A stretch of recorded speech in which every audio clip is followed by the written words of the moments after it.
Pues nuevamente muchas gracias por acompañarnos en esta tarde, en este auditorio. Queremos también dar la bienvenida a los que nos están acompañando en vivo en nuestro servicio y los que posteriormente están viendo esta serie de mensajes a través de YouTube. Muchas gracias por ello. Antes de que entre en el mensaje, quiero hacer algo que se acostumbra de forma tradicional aquí en los Estados Unidos, y esto es que cada 4 de julio se reconoce a las personas que han servido en las Fuerzas Armadas o que están sirviendo en este momento en las Fuerzas Armadas. Y quisiera poder orar y darle gracias a cada uno de los que están haciendo esto. ¿Sabe una cosa? La libertad cuesta un precio. Alguien tiene que pagarlo con su vida. Tal como espiritualmente Jesucristo tuvo que pagar con su vida, así también cada nación es defendida por aquellos que sacrifican su vida en las Fuerzas Armadas. Y esto es un llamado muy noble. Así que si usted está sirviendo o ha servido en las Fuerzas Armadas, yo le voy a pedir que se ponga de pie y yo quiero tomar un momento para orar por cada uno de los que han servido de esta manera. Muchas gracias por ello y queremos dar un aplauso y vamos a hacer una oración por cada uno de los que lo han hecho o en este momento lo están haciendo. Vamos a orar. Señor, en esta tarde, antes de entrar a tu palabra, queremos reconocer a aquellos de nosotros que han hecho este paso tan heroico y valeroso que es estar dispuestos a sacrificar su vida para poder traer libertad y paz a una nación. Y Señor, queremos que bendigas a cada uno de nuestros hermanos y hermanas que han servido en las Fuerzas Armadas, que tú les bendigas y les continúes utilizando. Gracias por este sacrificio que ellos han hecho, al igual que sus familias también. Y ahora nosotros queremos pedirte que tú nos hables a través de tu palabra. Conoces nuestra necesidad, conoces nuestros corazones y pedimos que tú seas ahora ministrándonos, y todo esto oramos en el nombre de Cristo Jesús. Amén.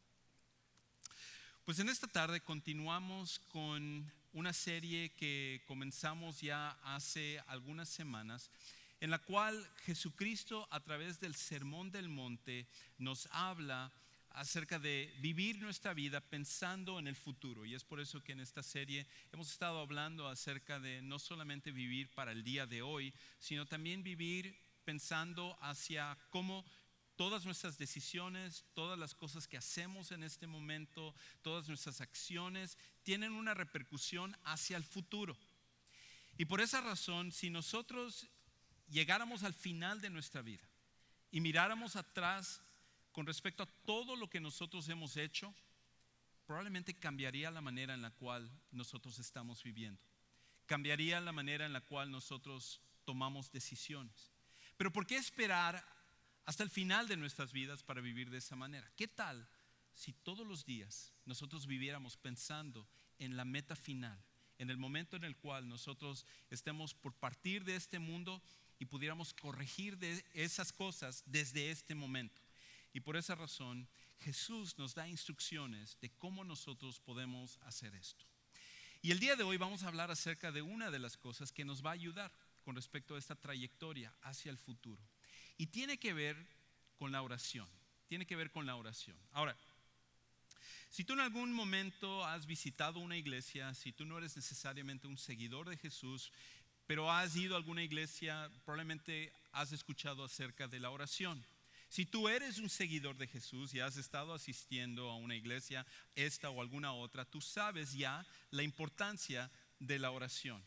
Porque todas las iglesias se enfatiza lo que es la prioridad de que cada seguidor de Jesús realmente tenga una vida profunda de oración.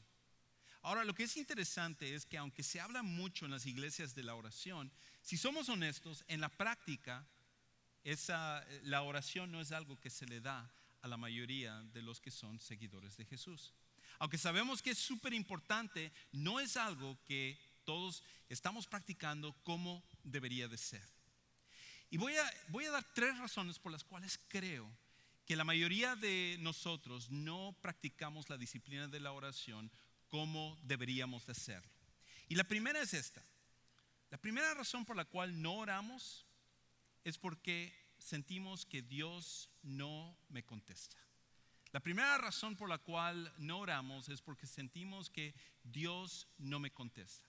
Probablemente todos los que estamos acá podríamos recordar alguna experiencia en nuestra vida en la cual nosotros estuvimos orando a Dios y nosotros estamos pidiendo a Dios que Él interviniera en una situación o que Él obrara de alguna manera, y a lo mejor para usted fue un momento o un tiempo largo en el cual estaba orando y usted se puede acordar de cómo aquello que usted estaba orando parecía como que sus oraciones no pasaban del techo, porque Dios no estaba contestando la oración que usted estaba haciendo.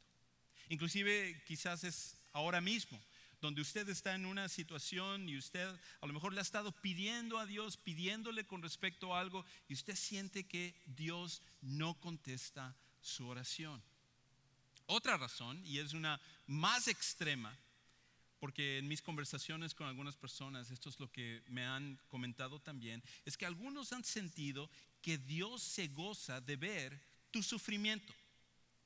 Me siento que Dios se goza en verme sufrir. ¿Por qué? Porque cuando yo le estoy pidiendo algo, cuando yo le estoy pidiendo que Él quite una enfermedad de mi vida o que Él quite de un problema que yo estoy pasando, alguna situación grave, en vez de quitármelo, a veces esa situación permanece igual o se vuelve peor. Y hay ese sentir en nosotros en la cual pensamos, no, pues la razón por la cual Dios está actuando de esta manera es casi como que Dios se goza de ver que yo esté sufriendo, porque de lo contrario Él estaría haciendo algo para quitarme esto que yo le estoy pidiendo.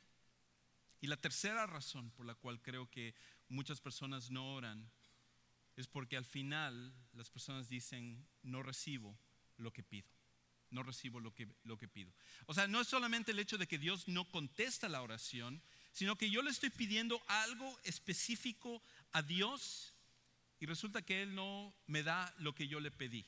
Simplemente ve a mi esposo, ve a mi esposa. Dios no me dio lo que yo le estaba pidiendo. No, no es cierto, no se molesten luego conmigo.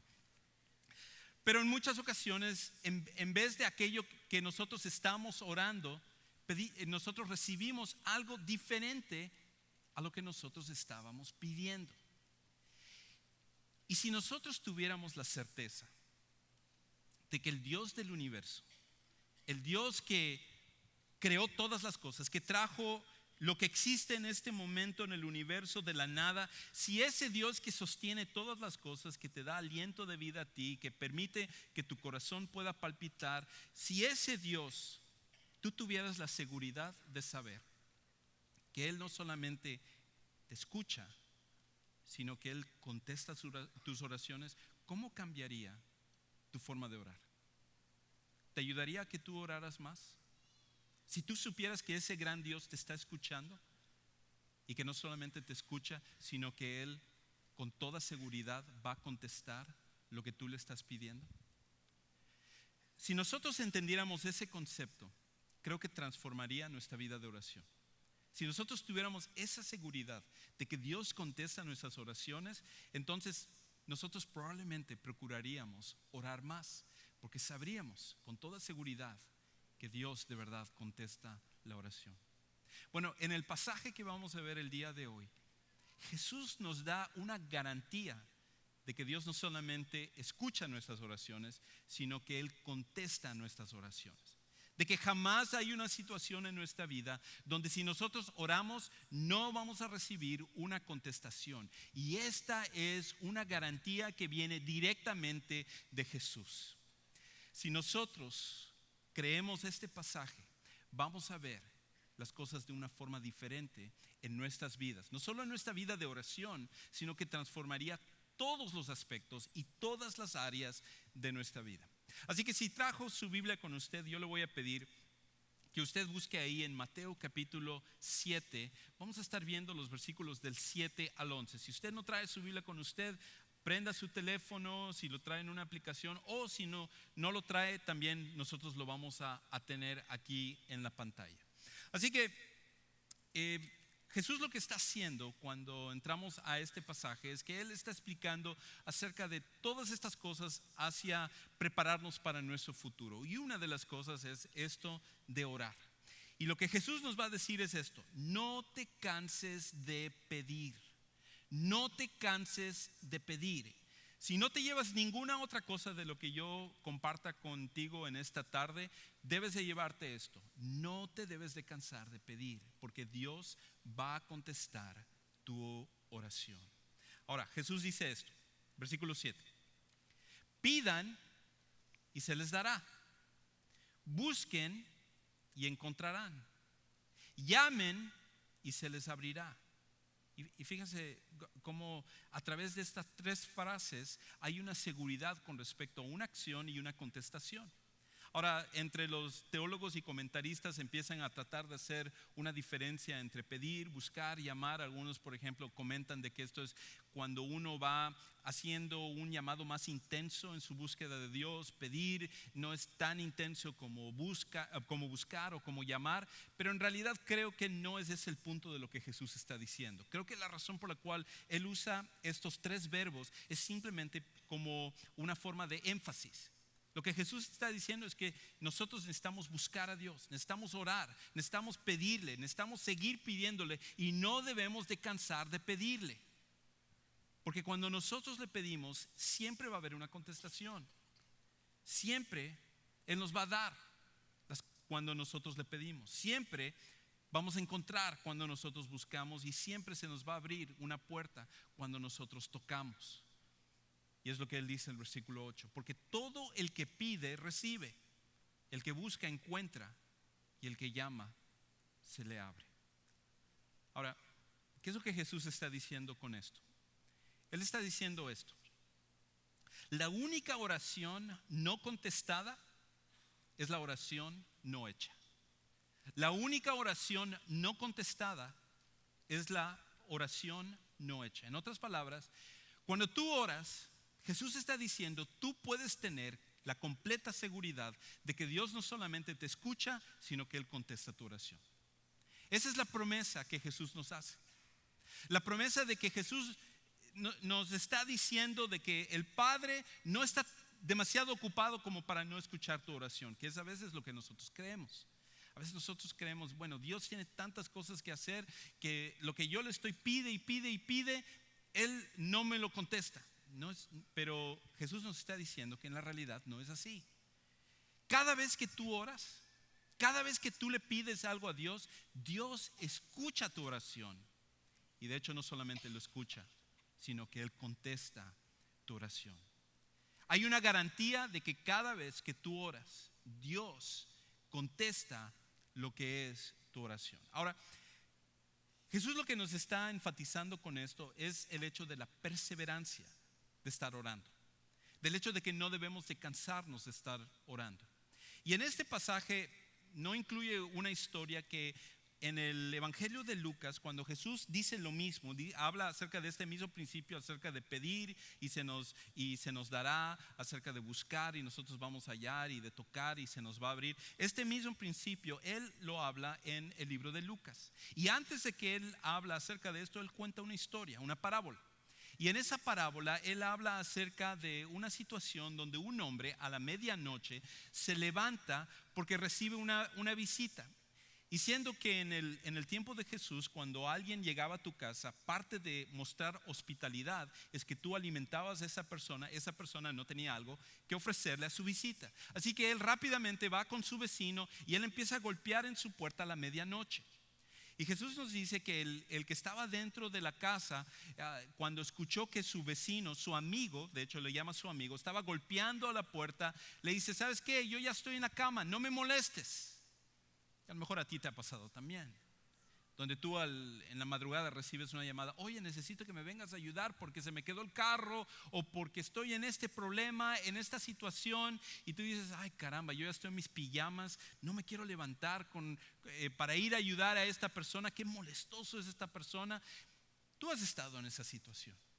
Y Jesús, Él está contando una historia que era algo que conectaba con la gente de su época, porque en la época de Jesús, aparte de ello, las casas eran casi como tiendas de campaña. Solo habían 2 cuartos. Y cuando las personas se acostaban a dormir, normalmente las mujeres iban en un cuarto y los hombres iban en otro cuarto. Y si tú has estado en una tienda de campaña, Algunos inclusive me han dicho que están planeando ir a una tienda de campaña un poco más tarde para el día de mañana. Pero si tú has estado en una tienda de campaña y a ti te toca en especial estar en lo último de la tienda de campaña, tú sabes lo incómodo que es el tener que levantarte, por ejemplo, a la medianoche para hacer tus necesidades y tienes que ir pisando a las personas y esquivando la mano de la otra persona y todo, porque es incómodo. Tú ya estás allá y no quiero levantarme, no quiero molestar a las otras personas. Bueno, en el tiempo de Jesús, cada noche era así, porque las personas, la manera como dormían y todo, era casi como si fuera una tienda de campaña. Y el hombre le contesta a su amigo, le dice: ¿sabes qué? Ya no me molestes, porque ya estamos acostados acá. En otras palabras, me voy a tener que levantar, voy a tener que estar levantando a otros, tengo que levantar a mi mujer para que ella me diga dónde está el pan y despertar a todos. No, es demasiada molestia, mejor vete.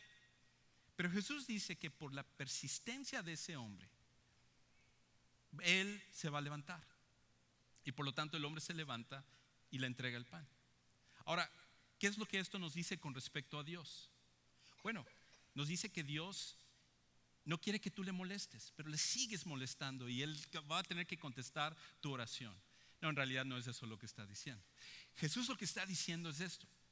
Jesús está diciendo: si una persona normal, un vecino tuyo, un amigo tuyo, cuando está en una situación incómoda, tú por tu persistencia te va a contestar, ¿cuánto más Dios, cuando tú persistes en orar, Él va a contestar tu oración? Ese es el punto. Dios en cambio es justo, Dios en cambio es bueno, y Él escucha tu oración y Él contesta tu oración. Pero parte de lo que Dios quiere que nosotros hagamos es que persistamos en orar, porque esa persistencia es lo que va cambiando nuestro corazón y nuestra vida. Por lo tanto, hay una garantía: cada vez que tú ores, Dios va a escucharte y Dios va a contestar tu oración. Ahora tú dices: tiempo fuera. Discúlpame, Juan Carlos, pero yo sé que tú eres pastor y eso es lo que tú dices en una iglesia, Dios contesta la oración. Pero yo te puedo hablar de muchos casos donde yo le he pedido algo a Dios y Él no me ha contestado. Él no me ha dado las cosas que yo le he pedido.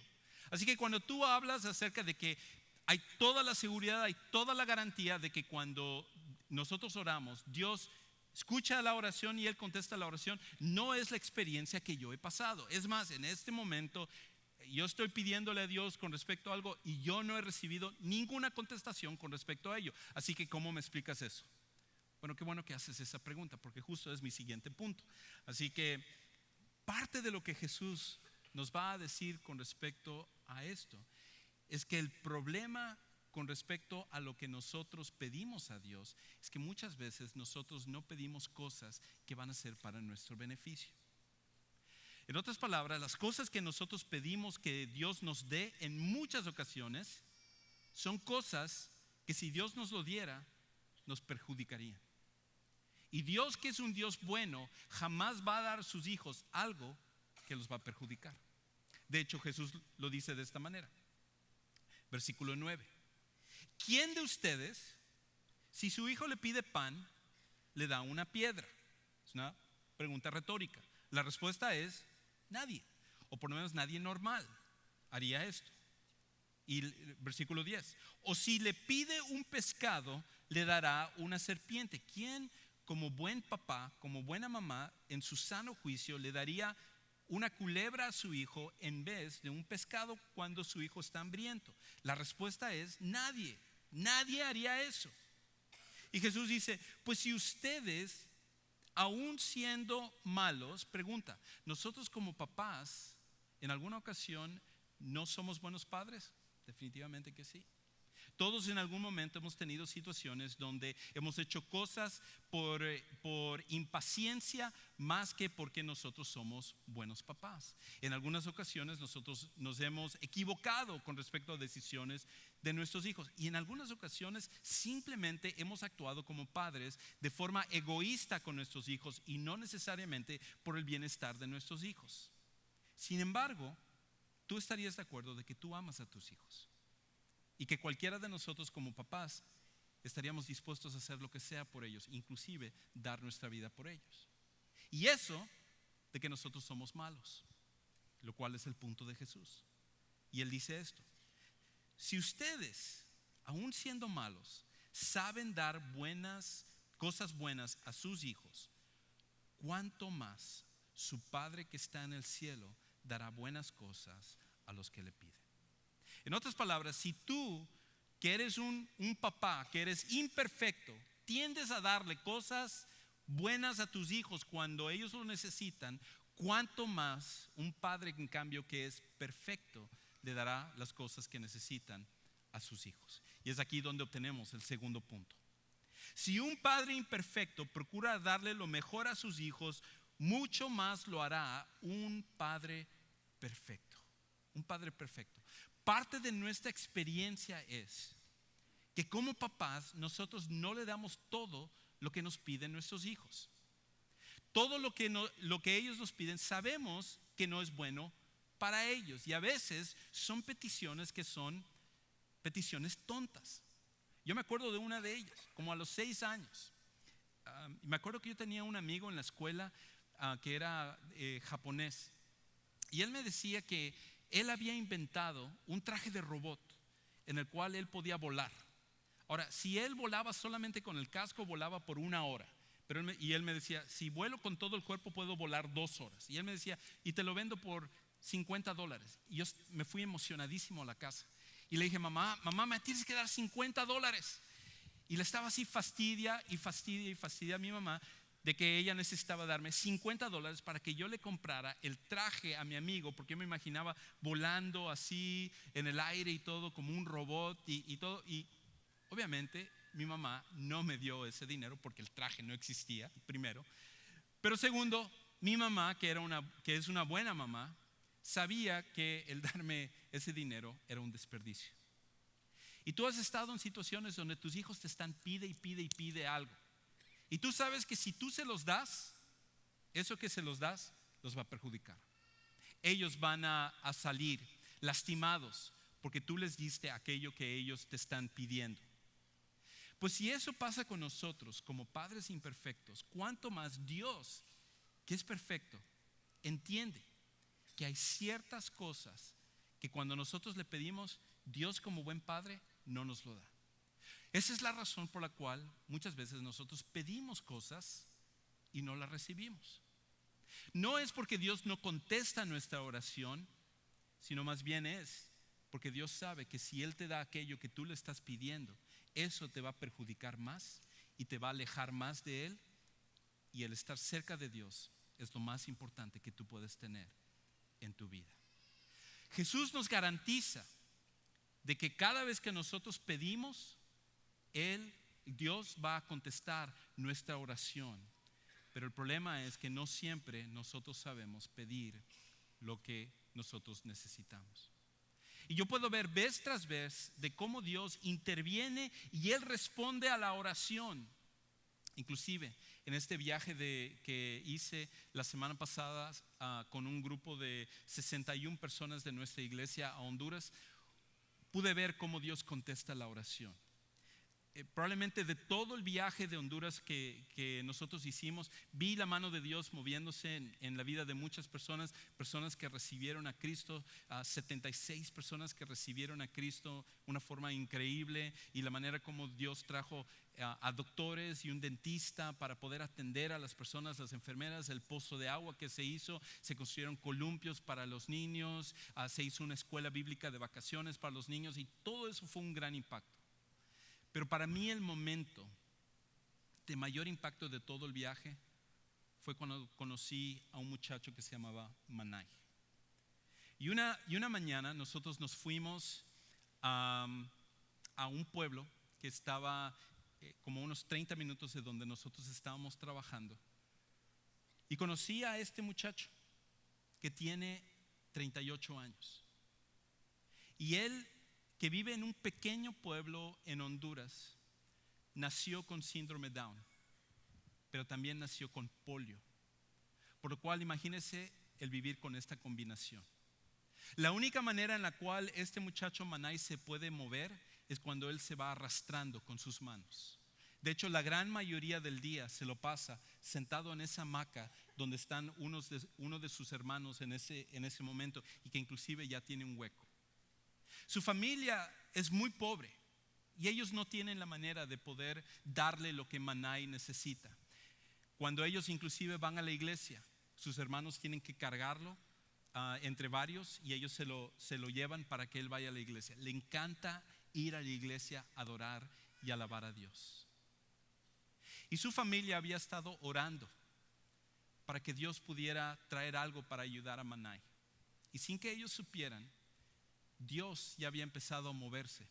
El señor que estaba atrás de Manai es el pastor Juventino Martínez, con el cual nosotros trabajamos en Honduras. Y Dios puso en su corazón de ese pastor Juventino poder hablar con una hermana de nuestra congregación para que ella pudiera saber de la necesidad de Manai. Y esa hermana empezó a moverse. Y en una clase de escuela dominical de nuestra iglesia, ella empezó a compartir la necesidad de ese muchacho Manai. Y todo el grupo aportó para que se pudiera comprar una silla de ruedas para ese muchacho. Y después de que se compró esa silla de ruedas inclusive se donó para otra persona, otra que había salido con una necesidad. Y esta hermana dio esa silla de ruedas diciendo: yo sé que si Dios proveyó para esta persona, Dios va a proveer también para Manai. Y resulta que así sucedió. Antes que nos fuéramos, como una semana y media antes del viaje, Dios proveyó otra silla de ruedas, que es esa, en donde Manai se está subiendo en la foto. Y este muchachito con síndrome Down y con polio, que vive en un pequeño pueblo de Honduras y que vive en una extrema pobreza, ¿sabe una cosa? Dios escuchó sus oraciones de la familia de Manai y de Manai también, porque Dios ama a cada persona. Y tal como Dios escucha las oraciones de Manai y su familia, así también hay la seguridad de que Dios escucha tus oraciones también. De que cada vez que tú oras, Dios sabe lo que tú oras, sabe lo que tú le estás pidiendo, y Él va a contestar, siempre dándote lo que es mejor para ti, no lo que te va a perjudicar. Ahora, una tercera cosa más con respecto a esto para que nosotros lo podamos entender. Y es esto: Dios conoce lo que es mejor para nosotros, mejor de lo que nosotros conocemos. Dios conoce lo que es mejor para nosotros, mejor de lo que nosotros conocemos. En otras palabras, cuando nosotros oramos y muchas veces no recibimos lo que nosotros estamos pidiendo, no es porque Dios no ha escuchado nuestra oración, no es porque Dios no ha contestado nuestra oración. Lo que sucede es que Dios conoce lo que es mejor para ti, inclusive mejor que tú. Y muchas veces en nuestras oraciones, parte del problema es que nosotros oramos por cosas que no es para nuestro beneficio. Inclusive Santiago lo dice de esta manera. Santiago capítulo 4 versículo 3, él dice: y cuando piden, hablando de los cristianos que están orando, no reciben porque piden con malas intenciones para satisfacer sus propias pasiones. En otras palabras, parte de la razón por la cual no recibimos las cosas que nosotros pedimos es porque aquello que nosotros pedimos va a ser algo que nos va a perjudicar. Va a ser algo que en vez de traer un beneficio para nuestras vidas, lo que va a traer es daño para nuestras vidas. Pero cada vez que tú oras, Dios contesta esa oración. Y yo me acuerdo, justo pensando acerca del 4 de julio y la independencia de Estados Unidos, de cómo hace ya varios años, hace 20 años, cuando mi esposa y yo acabamos de venir a Estados Unidos, nosotros vinimos con la intención de que yo pudiera estudiar en el seminario, que yo pudiera prepararme y que nosotros tuviéramos la oportunidad de regresar a México y de poder comenzar un colegio bíblico ahí en la ciudad de Mérida, de donde nosotros venimos. Y esa es otra historia y no voy a entrar en ello, pero Dios hizo algunos cambios que nos llevó por otro camino. Y parte de lo que nosotros queríamos cuando venimos a los Estados Unidos era obviamente que Dios nos pudiera dar la residencia para poder estudiar aquí y no tener problemas con respecto a permanecer en los Estados Unidos.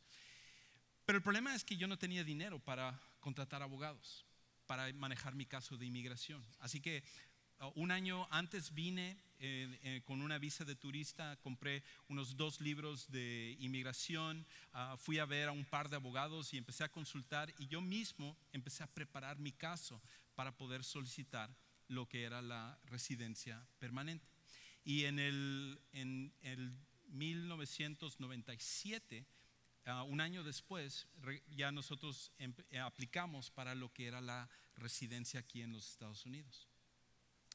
Y yo sometí todos mis papeles, me acuerdo, yo hice todo lo que eran los trámites con respecto a ello, y nosotros estábamos ahí emocionados y esperando: Dios, por favor, contesta esto, permítenos tener lo que es la residencia para que no tengamos ningún problema. Era parte de lo que yo necesitaba también para entrar al seminario y todo.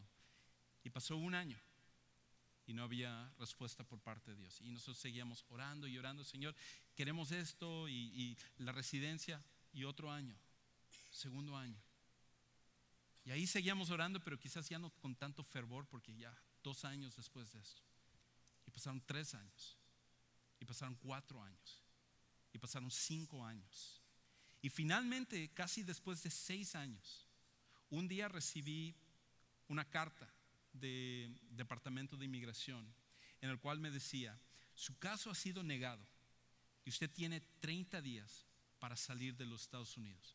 Usted ha sido acusado de fraude por algo, y era una carta que yo había sometido antes, y resulta que como yo no sabía de la ley, había hecho un trámite mal, y ellos lo tomaron como fraude.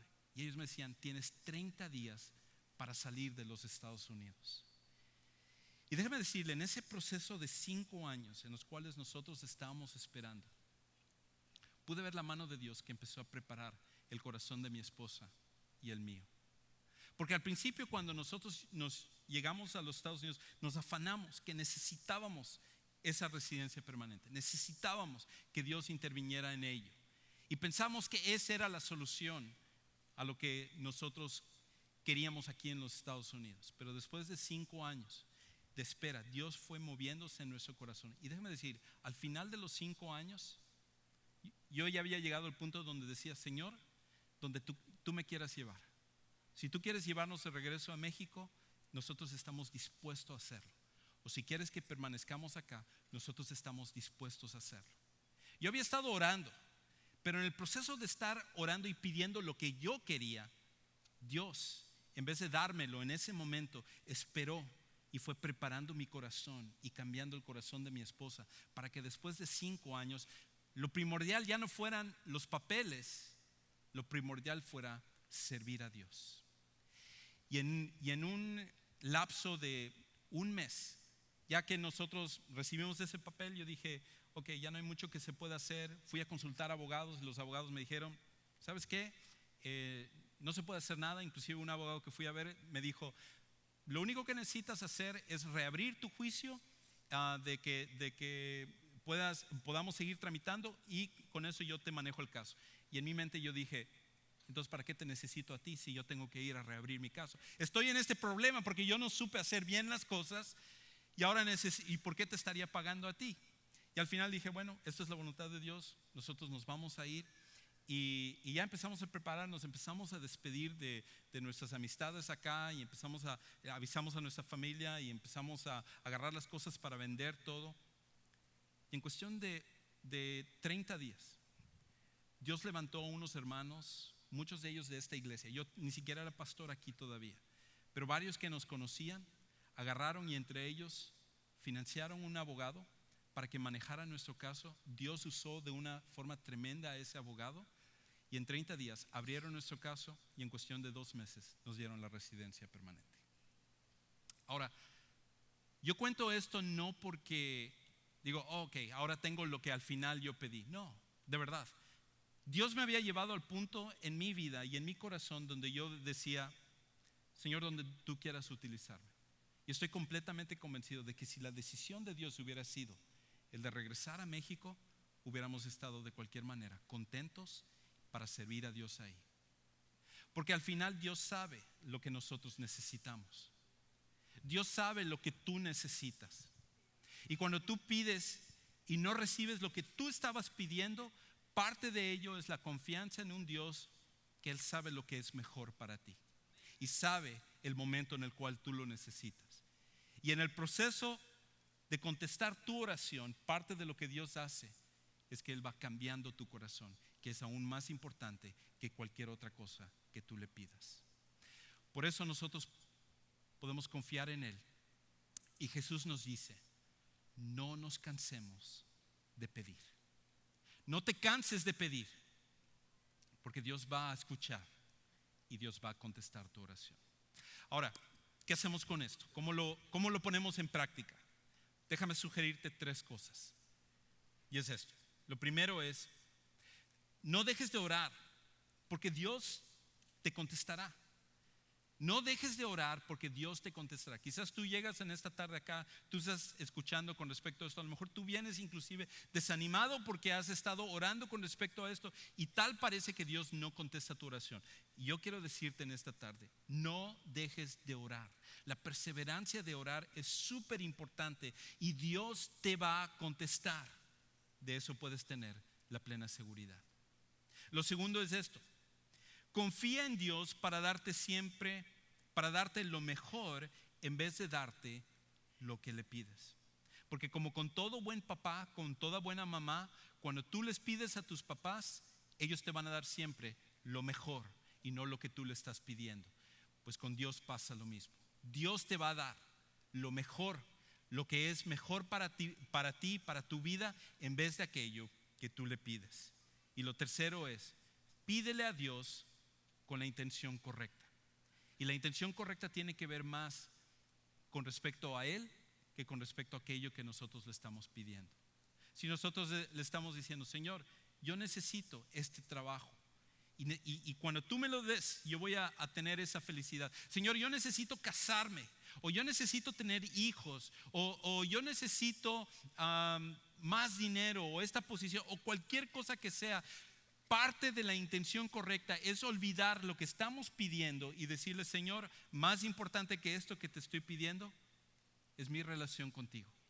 Y ya sea que tú me lo des o no me lo des, yo quiero amarte y quiero servirte a pesar de cualquier cosa.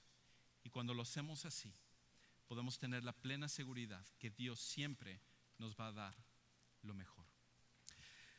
Vamos a inclinar nuestros rostros, cerrar nuestros ojos. Y yo quiero invitarte en esta tarde a que tú mismo le pidas a Dios que Él te dé un corazón en el cual sea perseverante en la oración, y sea un corazón que confíe en que Él te escucha. Él te ama, Él te ama, Él te ha hecho. Él conoce tu corazón, conoce tus pensamientos, Él conoce tu vida y conoce también tu dolor.